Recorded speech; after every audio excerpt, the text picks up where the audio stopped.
तर तिकडे अतुल लोंढेंनी देखील भाजपवरती केलेले आरोप काँग्रेसच्या नगरसेवकानं फेटाळलेत। नागपुरातील कोणत्याच नगरसेवकाला भाजपकडनं 10 लाखांची ऑफर नाही असं संजय महाकळकर यांनी म्हटलंय। नागपुरातल्या काँग्रेस नगरसेवकांना भाजप 10 लाखांची ऑफर देत असल्याचा आरोप अतुल लोंढेंनी केला होता। काही आधार असेल तरच अतुल लोंढेंनी असे आरोप करावेत असं संजय महाकळकर यांनी म्हटलंय। अतुल लोंढे हे नागपुरातून काँग्रेसचे विधान परिषदेचे उमेदवार आहेत।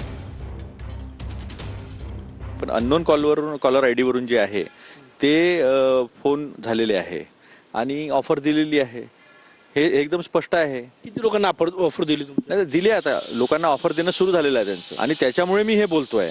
मी विनाकारण कुठल्या गोष्टीचा कधी आरोप आजपर्यंत केला नाही। आपण मला 10 वर्षापासून ओळखताय। काँग्रेसचे मतदार 10 लाखात विकले जाईल असं का वाटतं तुम्हाला? नाही, विकल्या जाण्याचा प्रश्नच येत नाही। विकल्या जाण्याचा आम्ही पण घेऊन गेलो असतो कुठेतरी। आमचे मतदार तर इथेच आहे ना, आमच्या मतदार आपल्या घरी आहेत, स्वतंत्र आहेत, आम्हाला विश्वास आहे म्हणून आहे। कोणी ऑफर देऊन ते नगरसेवक इकडे तिकडे डामाडोल होईल असं मला, आमच्या जेवढे नगरसेवक आहे जवळपास 36 त्यातला असं कोणी कुठे जाणार नाही।